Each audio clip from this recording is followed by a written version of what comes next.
Hola, ¿qué tal? Soy Helen Elizabeth Morales Miranda, docente del Grupo Atlas, y el día de hoy vamos a tocar el tema de insuficiencia respiratoria aguda. Bien, antes de hablarles sobre el tema en sí, insuficiencia respiratoria aguda, quisiera hablarles acerca de algo muy importante. Hacer un recordaris acerca de la función principal del aparato respiratorio. Nosotros sabemos que va a ser el intercambio gaseoso. Para ello van a ser necesarias unas estructuras anatómicas dispuestas de tal forma que van a ser capaces de poner en íntimo contacto el aire y la sangre. O sea, para que se realice una difusión de gases normales, una hematosis normal. El aparato respiratorio se va a dividir en el nivel del cartílago cricoides en dos porciones, en el tracto respiratorio superior y en el tracto respiratorio inferior. En el tracto respiratorio superior va a comprender de las fosas nasales, de la faringe, que va a tener muchas glándulas linfáticas, y la laringe, en donde se van a encontrar las cuerpas vocales, y estas aperturas de las instantáneas de las cuerpas vocales y la glotis, por el aumento de la presión intratorácica, va a producir la tos, que es uno de los mecanismos de defensa más importantes del aparato respiratorio. Entonces, luego tenemos el tracto respiratorio inferior. El tracto respiratorio inferior va a estar constituido por la tráquea, que se encuentra acá, los bronquios, ¿no? Los sacos alveolares van a terminar. Entonces podemos distinguir varias zonas: la zona de conducción, la zona de transición y la zona respiratoria propiamente dicha, ¿no? Entonces, ahora,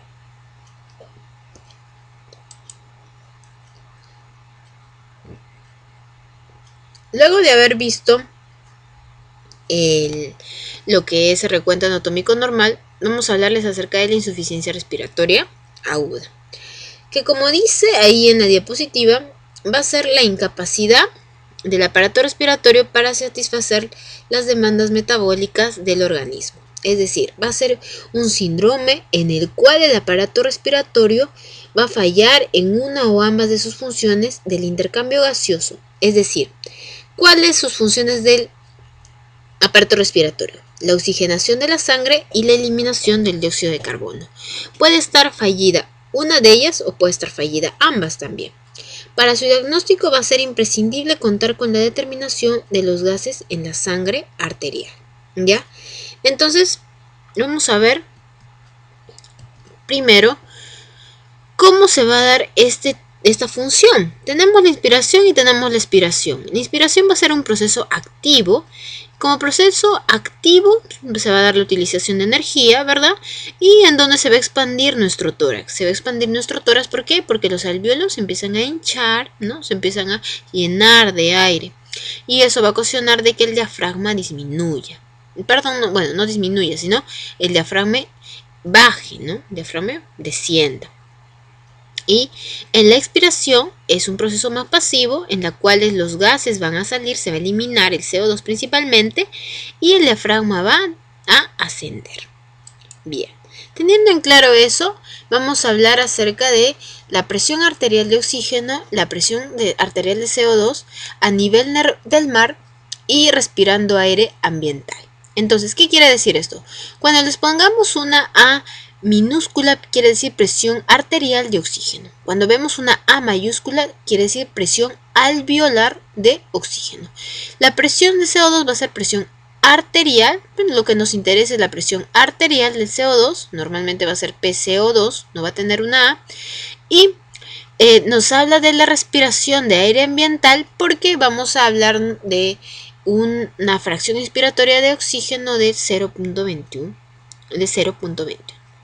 Bien, luego, entonces damos la presión arterial de oxígenos normalmente en los adultos y en los niños. Lo normal va a ser de 90 y 95, pero vamos a tener un valor aceptable de mayor de 80. Y luego vamos a tener que la hipoxemia va a ser considerada menor de 80 milímetros de mercurio. En los recién nacidos vamos a tener de 50 a 70. En los ancianos van a ser mayor de 70 normalmente. Bien, Y la presión de CO2, que siempre va a ser la arterial la que se mide, va a tener un valor normal de CO2 que va a oscilar entre 40 más menos 4 milímetros de mercurio. En algunas literaturas van a observar que nos va a decir 40 más menos 5, es decir, va a oscilar entre los 35 a 45. Y cuando hablamos de que este CO2 se encuentra aumentado mayor de 45 es cuando hablamos de la hipercarbia o más comúnmente llamado hipercapnia. Entonces, vamos a tener esto, ¿verdad? La hipoxemia, vamos a hablar de una presión arterial de oxígeno menor de 80, la hipercamia, presión de CO2 mayor de 45.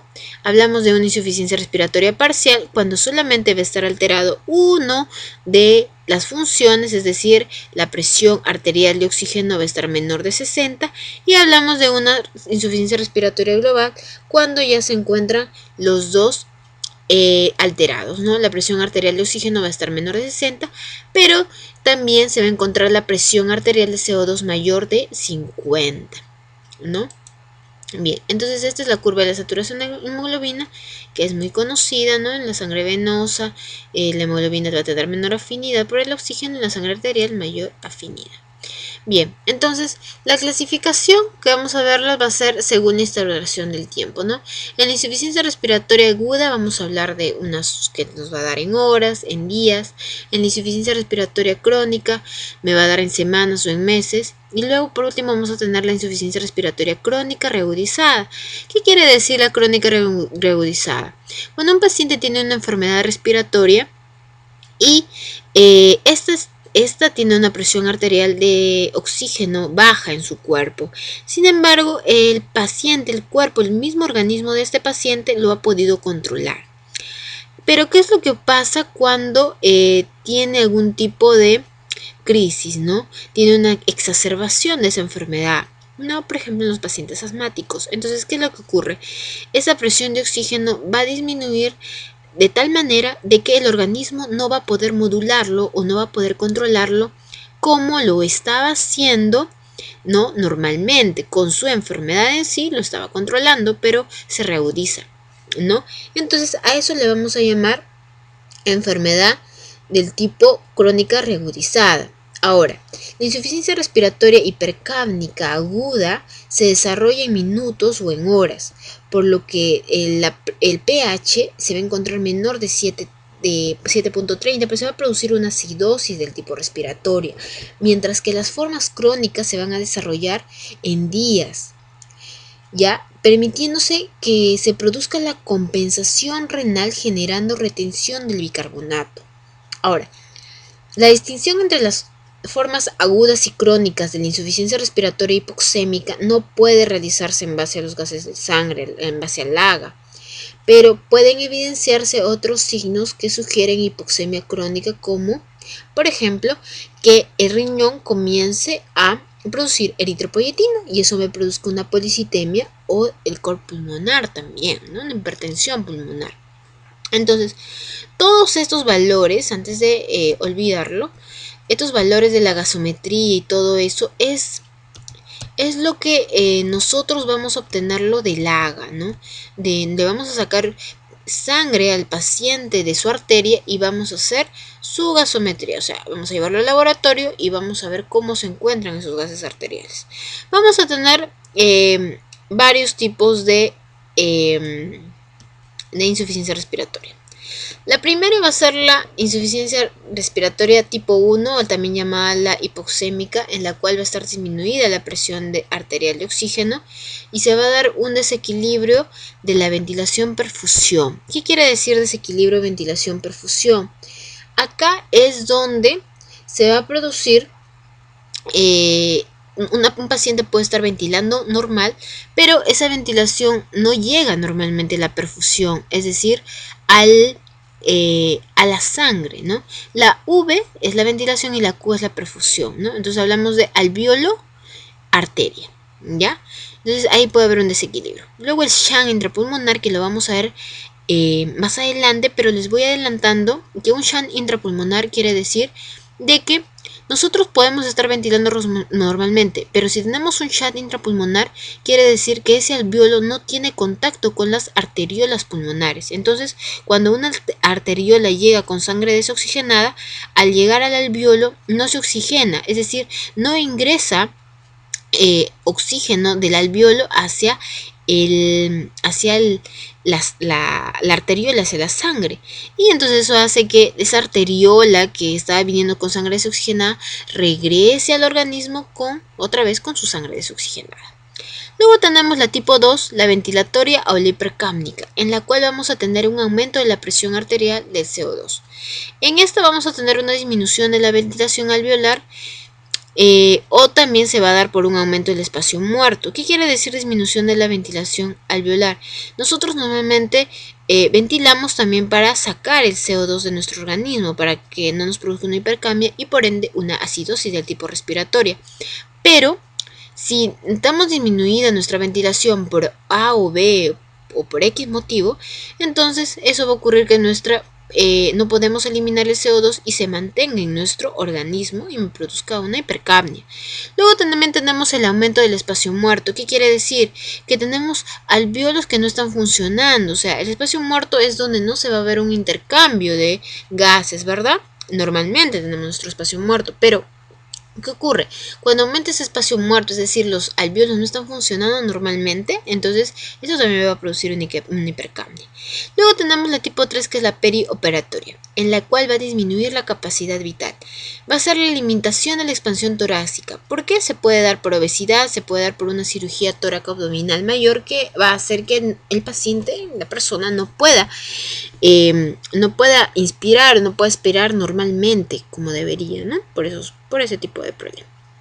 Luego tenemos la tipo 4, que va a ser la asociada a shock, en la cual va a disminuir la entrega de oxígeno y la disponibilidad de la energía en músculos respiratorios. Eso se va a dar porque el shock es un proceso de hipotensión, de hipoperfusión. Entonces la hipoperfusión quiere decir que el oxígeno que se encuentra en nuestra sangre no va a llegar a los tejidos, ¿verdad? Entonces tampoco va a llegar a los tejidos musculares respiratorios. Entonces nuestros tejidos musculares respiratorios necesitan oxígeno para formar energía y para cumplir su función de respiración en un proceso activo. Pero ¿qué es lo que ocasiona que disminuya el oxígeno en el músculo respiratorio? No produzcan energía, no cumplan sus funciones y no puedan ventilar normalmente, y eso me produzca una insuficiencia respiratoria.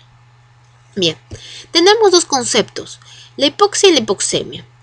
Ahora, la primera nos dice, consiste en el déficit del aprovechamiento del oxígeno y de la oxigenación sanguínea. ¿Eso qué quiere decir? Que no hay aprovechamiento del oxígeno. Entonces quiere decir que hay una posibilidad de que mi oxígeno en mi sangre se encuentra normal, la presión arterial de oxígeno en mi sangre se encuentra normal, pero no está ingresando a mis tejidos normalmente. Mis tejidos no se encuentran ventilados normalmente. ¿Ya? Entonces a esto, ¿cómo lo vamos a catalogar? Lo catalogamos como hipoxia. En cambio, cuando hablamos del descenso del oxígeno en la sangre, siendo el presión arterial de oxígeno menor de 80, ahí hablamos de un proceso llamado hipoxemia. Ya, ahí hablamos de hipoxemia. Es decir, la hipoxemia me puede llevar a la hipoxia, pero la hipoxia puede estar sin hipoxemia. Ya, siempre tener en cuenta esos conceptos. Luego vamos a hallar el grado de hipoxemia. ¿Cómo lo voy a calcular? Lo voy a calcular con la relación presión arterial y sobre la fracción inspiratoria de oxígeno. ¿Ya? ¿Qué es la presión y la fracción inspiratoria de oxígeno y fracción inspirada de oxígeno? Nosotros que sabemos que el medio ambiente se va a encontrar se va a encontrar el aire en nuestro medio ambiente, va a encontrarse dada por varios tipos de gases, no solamente oxígeno, vamos a tener nitrógeno en un 78%, el oxígeno en un 21% y los demás gases en menor cantidad, ¿no? El CO2, el helio, el neón, etc. Ahora, entonces, ¿qué es lo que ocurre? Que nosotros en el momento en que respiramos también vamos a respirar ese tipo de gases, vamos a respirar el nitrógeno, el oxígeno, el CO2, ¿verdad? Pero si estamos en un ambiente normal, en el aire ambiente, ¿verdad? Entonces vamos a respirar una fracción de oxígeno el 21%, porque de todos esos gases el 21% pertenece al oxígeno. Por eso hablamos de que la fracción inspiratoria de oxígeno es de 0.21, ¿verdad? Entonces, ¿cómo hallamos la hipoxemia? La hallamos con la presión arterial de oxígeno sobre el FiO2. Entonces, cuando hablamos de una presión de una persona normal, hablamos de una presión arterial sobre FiO2 mayor de 300, una leve de 225 a 299, el grado de hipoxemia, una hipoxemia moderada de 175 a 224, una severa de 100 a 174, pero cuando ya hablamos de una muy severa, estamos hablando de una menor de 100, ¿ya? Ese es el grado de hipoxemia muy severa. Luego, otro concepto muy importante es la gradiente alveolo arterial. ¿Qué quiere decir la gradiente alveolo arterial? Va a ser cuánto yo tengo, la diferencia entre lo que yo estoy inspirando en mi oxígeno que se encuentra en mi alveolo y el oxígeno que se encuentra en mi arteria. Entonces va a ser un excelente indicador de la uniformidad de la distribución del cociente ventilación-perfusión. Entonces, en condiciones ideales se debe aproximar a la unidad, ¿verdad? O sea, todo lo que ingresa debe estar también en mi sangre. ¿Qué quiere decir? Yo respiro 100, entonces en mi sangre tiene que haber 100 también. Pero ¿qué es lo que ocurre? Va a haber factores que hacen que eso no ocurra, que no sea ideal. ¿Cuáles son esos factores? Tenemos el shunt anatómico, en las que están en las venas de Tevesio, y el desequilibrio de la ventilación arterial, de la ventilación perfusión por la gravedad. ¿Qué quiere decir? Nosotros tenemos la ventilación mayor, en mayor cantidad de oxígeno en los ápices más que en las bases pulmonares. ¿Por qué? Porque el aire tiende a ascender. En cambio, nuestra perfusión es mayor en las bases que en los ápices. Ahí hay una diferencia, lo que me va a generar un desequilibrio, ¿no? Entonces, es por eso que mi gradiente alveolo arterial de oxígeno no va a ser 0, ¿no? Entonces va a estar oscilando entre 8 y 15 milímetros de mercurio. ¿Qué ocurre si es menor de 8? En realidad no pasa nada, la persona se encuentra normal, pero el problema viene cuando es mayor de 15, ¿no? Cuando es mayor de 15 milímetros de mercurio es ahí donde se genera un problema y podemos estar hablando de que el paciente me está haciendo una insuficiencia respiratoria. ¿Por qué? Porque el alveolo está respirando un 100, pero no está pasando 100, está pasando mucho menos. Estará pasando solamente 80 o estará pasando 70, ¿no? Entonces ahí está el problema, ¿no? Bien, entonces para eso les he traído acá un pequeño ejemplo. Tenemos la gradiente alveolo arterial de oxígeno, que va a ser la presión alveolar de oxígeno menos la presión arterial de oxígeno, que va a ser de 8 a 15 milímetros de mercurio. Ahora, ¿por qué esto es importante? Va a ser importante porque esta presión arterial de oxígeno la vamos a obtener. ¿En dónde? ¿Cómo la vamos a obtener? La vamos a obtener con el AGA, ¿verdad?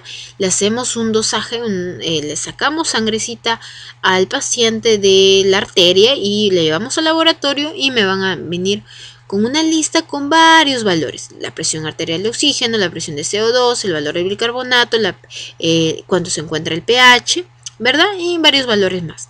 Entonces, ahí eso es lo que vamos a tener, la presión arterial de oxígeno.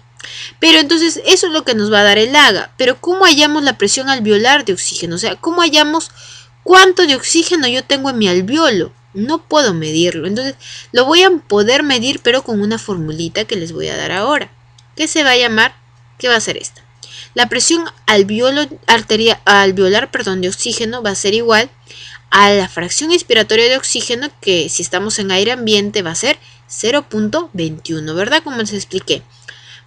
Multiplicado por 760, que va a ser la presión atmosférica, ¿no? Y restado con la presión del vapor de agua, que va a ser 47. Y a todo este valor le voy a restar la presión de CO2, que obviamente la voy a obtener de mi AGA también, y la voy a dividir por 0.8, ya, por 0.8. Ahora, vamos a ver un ejemplito. Ya tenemos acá. Tenemos un paciente con la presión de oxígeno, arterial de oxígeno 75. La presión arterial de CO2 25 y está respirando aire ambiente, es decir, la fracción inspiratoria de oxígeno va a ser 0.21. Entonces, quiero hallar la gradiente alveolo arterial. Entonces, ¿cómo hago? Comienzo a calcular la gradiente. Primero, comienzo con la presión alveolar de oxígeno. La presión alveolar de oxígeno, 0.21, la resta de estos dos vale 713 menos 25 sobre 0.8. La presión alveolar de oxígeno me sale 118.42. Entonces, la gradiente alveolo arterial va a ser 118.42 menos 75, que va a ser la presión de oxígeno, arterial de oxígeno, que está acá. Le resto 75 y me sale 43.48. Entonces, ¿cuánto dijimos que era lo normal? De 8 a 15. Bien, de 8 a 15. Entonces, eso es lo normal. Pero acá se encuentra muy, pero muy aumentada, ¿verdad? Entonces, ¿cómo hago? Bueno, entonces estoy hablando de una hipoxemia, ¿verdad? Una hipoxemia. Entonces, ¿cómo sé de que esa insuficiencia respiratoria, esa hipoxemia, se va a tratar de una alteración, ventilación, perfusión? Es decir, de que yo estoy respirando bien, pero hay algo que impide que que ingrese todo el oxígeno a mi sangre, o si se trata de un shunt, que ya les expliqué. El shunt es que quiere decir que mi alveolo no va a tener contacto con mi perfusión, no va a tener contacto con el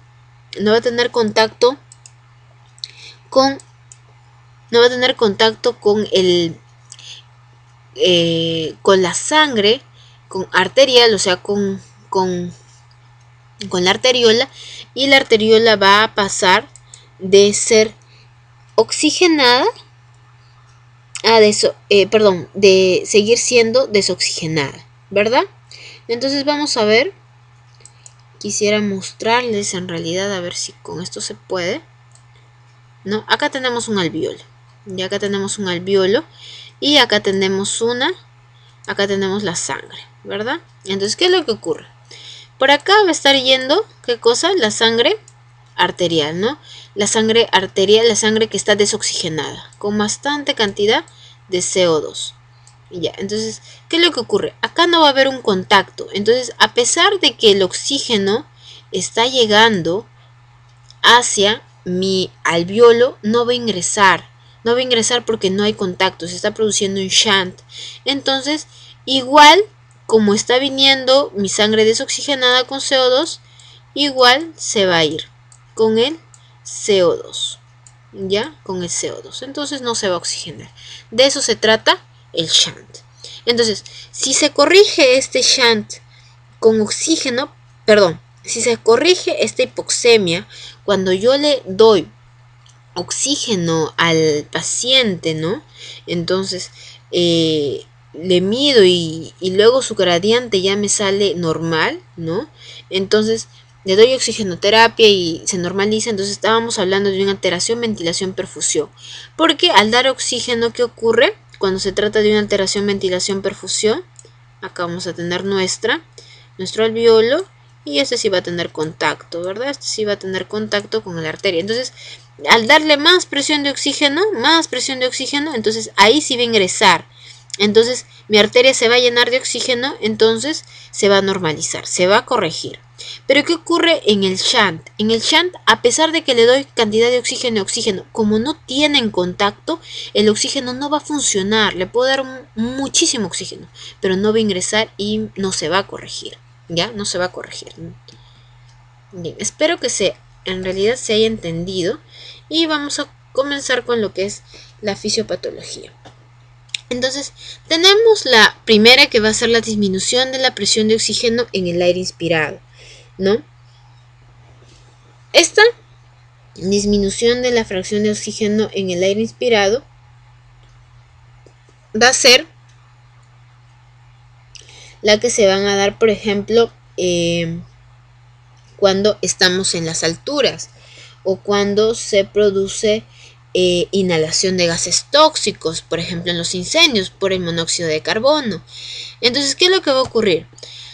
La presión de oxígeno va a disminuir, ¿ya? La presión alveolar de oxígeno va a disminuir.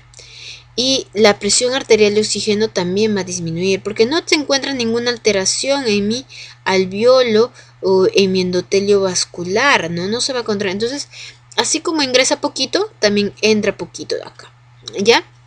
Entonces, ¿cómo se va a encontrar si estas dos disminuyen? Mi gradiente alveolo arterial no va a aumentar.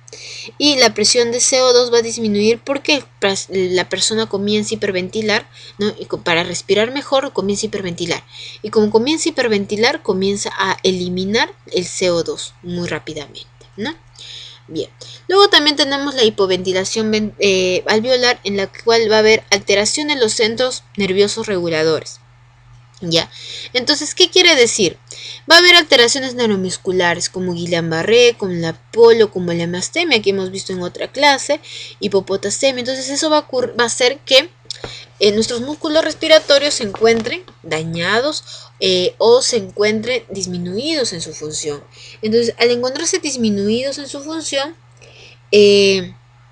no van a poder respirar muy bien. ¿Ya? No van a poder respirar muy bien. Entonces, la presión alveolar de oxígeno va a disminuir y la presión arterial de oxígeno también va a disminuir. Porque no va a ingresar mucho, ¿verdad? Entonces, ¿qué es lo que va a producir? Que la gradiente alveolo arterial no aumente. ¿Y qué ocurre cuando si hay un daño o una alteración en los músculos respiratorios? El paciente tampoco va a poder hiperventilar y este trastorno se va a acompañar de un aumento de la presión de CO2. Luego tenemos las alteraciones de la difusión alveolo arterial. En estas alteraciones de la difusión alveolo arterial es cuando acá tenemos por ejemplo acá se ve un tipo de alteración, ¿verdad? Un tipo de alteración en el alveolo, ¿verdad? En el tejido alveolar. Entonces, esto se va a dar por fibrosis pulmonar. Entonces, ¿qué va a ocasionar? Que la presión alveolar se encuentra normal. Acá yo respiro. Pero, ¿qué es lo que ocurre? El alveolo va a encontrarse con gran cantidad de oxígeno.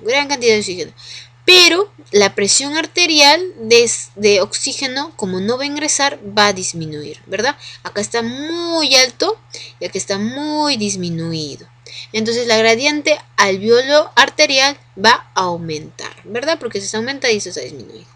¿Y qué es lo que ocurre? La presión de CO2 va a disminuir porque el paciente va a querer respirar mucho, va a querer hiperventilar con mayor frecuencia porque no ingresa oxígeno en su sangre. Entonces eso va a hacer que en los otros alvéolos que se encuentran sanos se vaya eliminando el CO2 y eso produce una disminución del CO2. ¿Ya? Y tenemos luego alteraciones de la relación ventilación-perfusión.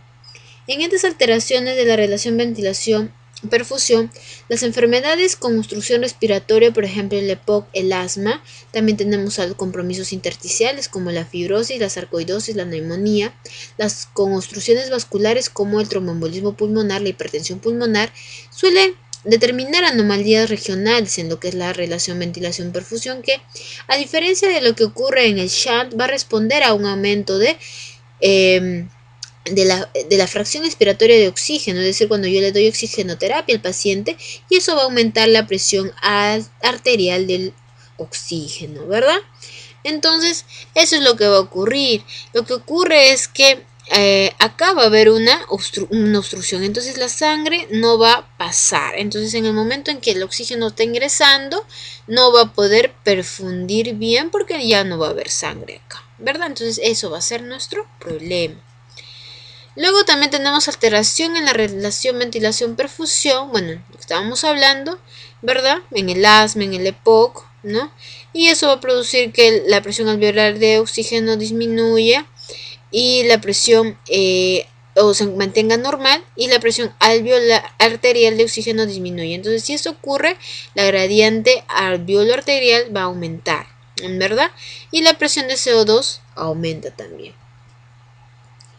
Luego tenemos el efecto shunt que dijimos, en la cual no va a ingresar, no va a haber contacto, como vemos acá, no va a haber contacto con la arteria y la presión alveolar de oxígeno va a estar normal o disminuida, la presión arterial de oxígeno va a disminuir y la gradiente alveolo arterial va a aumentar, pero en grandes cantidades, mientras que la presión de CO2 va a disminuir. Lo que ocurre en el efecto Shann es que la fracción de la sangre venosa que pasa en la circulación arterial sistémica sin haber pasado por unidades alveolares funcionales, ¿no?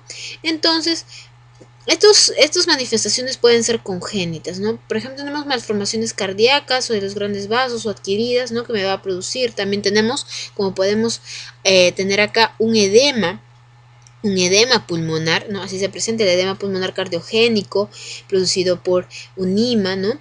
Un infarto agudo de miocardio, una insuficiencia mitral, una estenosis mitral, ¿no? Y eso me podría producir una alteración y un shunt, ¿no? Ese es el efecto shunt. Luego vamos a tener diagnóstico. Vamos a tener que considerar tres aspectos: la sospecha clínica, la confirmación por gasometría y el diagnóstico etiológico. ¿Ya? En lo que es los signos y síntomas de la insuficiencia respiratoria aguda, reflejan la enfermedad subyacente.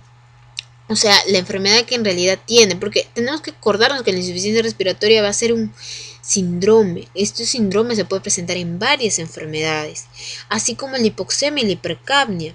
Los hallazgos en lo que es el examen respiratorio se corresponden con la causa aguda de la hipoxemia, como la neumonía, el edema agudo de pulmón, el asma, que son fácilmente reconocibles. En cambio, en un paciente con edema pulmonar no cardiogénico, ¿qué es lo que ocurre? Las manifestaciones pueden ser extratorácicas. Por ejemplo, puede tener dolor abdominal, ¿ya? Y entre otras manifestaciones neurológicas se va a incluir desasosiego, por ejemplo, ansiedad, excitación, confusión, convulsiones, hasta nos puede llevar al coma y a la muerte.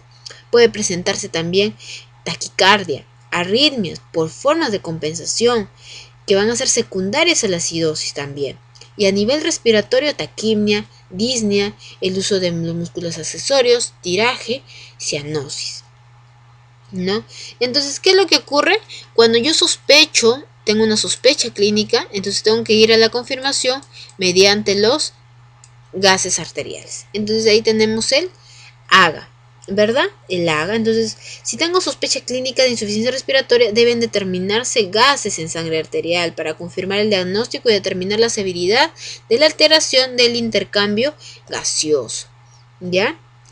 Bien, entonces el diagnóstico etiológico luego le voy a dar, pues, ¿no? Por ejemplo, si se trata de un incendio, si está en la altura, si es una intoxicación por cianuro. Entonces eso es lo que vamos a tener en una disnea aguda: los patrones clínicos: obstrucción de la vía aérea, pleural, condensación, edema pulmonar, obstrucción vascular, mecánico, o el tipo psicógeno que también producen hiperventilación.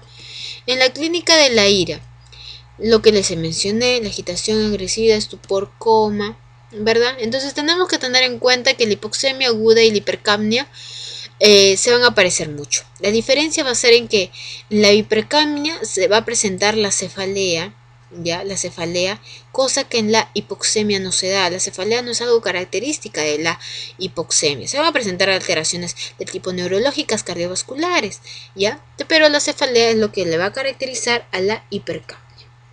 Muy bien. Entonces, tenemos los signos respiratorios que ya les he mencionado, los no respiratorios, y el AGA que se va a encontrar alterado.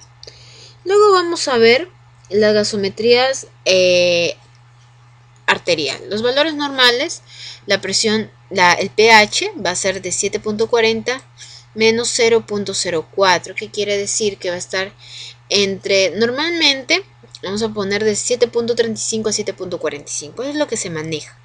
Luego la presión de CO2 que ya la hemos visto, de entre 40, normalmente va a ser más menos 5, ¿no? 35, 45. El bicarbonato que va a estar en 40 más menos 2, 22 a 26.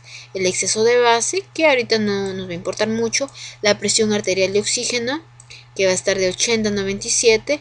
Y la saturación de la hemoglobina a un mayor del 98%. Entonces, está el paciente en ira cuando la presión arterial de oxígeno se va a encontrar disminuida, menor de 60 milímetros de mercurio, y si se encuentra también la presión arterial de CO2 disminuida, vamos a hablar de una tipo 2. ¿verdad? Entonces, ¿de qué hablamos de acidemia o de alcalemia? Cuando hablamos de acidemia, estamos hablando de un pH menor de 7.34 o 7.35 y de la alcalemia cuando el pH se encuentra mayor de 7.44.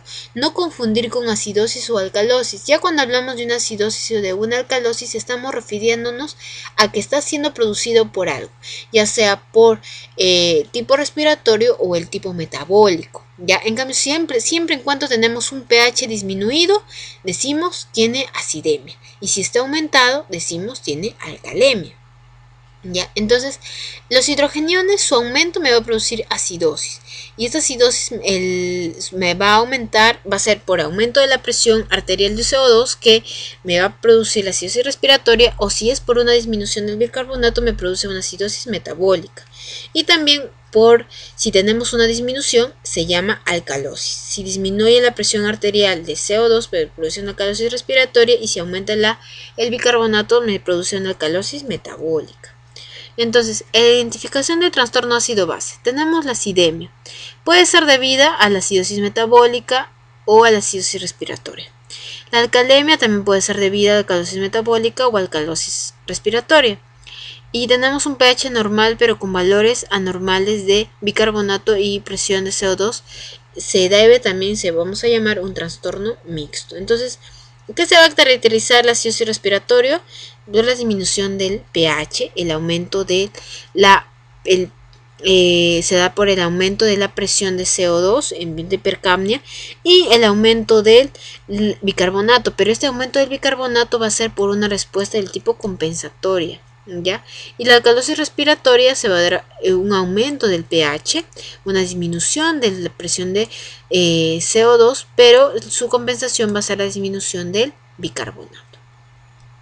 Luego acá vamos a tener qué nos va a causar acidosis respiratoria, la depresión del sistema nervioso central, la sobredosis de sedantes, un trauma craneal, el ACV. Eso hace que yo no pueda hiperventilar, no pueda sacar el CO2 de mi organismo, y eso me produce una acidosis respiratoria.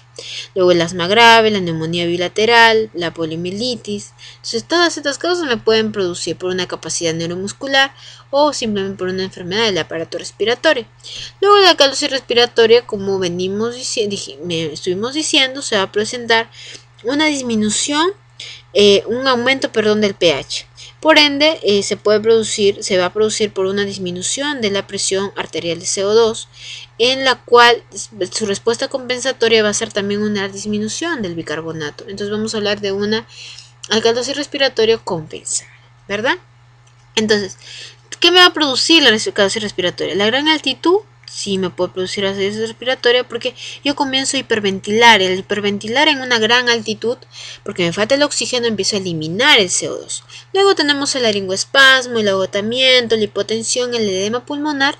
También puede ser por la estimulación de los receptores torácicos, como la neumonía, el asma, el neumotórax, el hemotórax, no todos esos. Luego también tenemos la estimulación del sistema nervioso central, el dolor, la ansiedad, la psicosis me producen una hiperventilación, y eso me elimina el CO2 y hace que me produce una alcalosis, ¿no? Entonces tenemos también a los fármacos o las hormonas, tenemos las antinas que van a ser un tipo de diuréticos, los salicilatos, las catecolaminas como la adrenalina, dopamina, norepinefrina, los agentes vasopresores, la nicotina también me produce alcalosis respiratoria. Entonces, ¿cómo podemos concluir? La insuficiencia respiratoria va a ser una consecuencia evolutiva de un gran número de enfermedades pulmonares y no pulmonares. Ojo, la insuficiencia respiratoria es un síndrome que se puede presentar en muchas enfermedades, lo cual va a estar representado por su frecuencia y mortalidad. Esto va a ser muy importante. ¿Por qué va a ser importante? Porque va a ser un problema de salud pública, ¿no?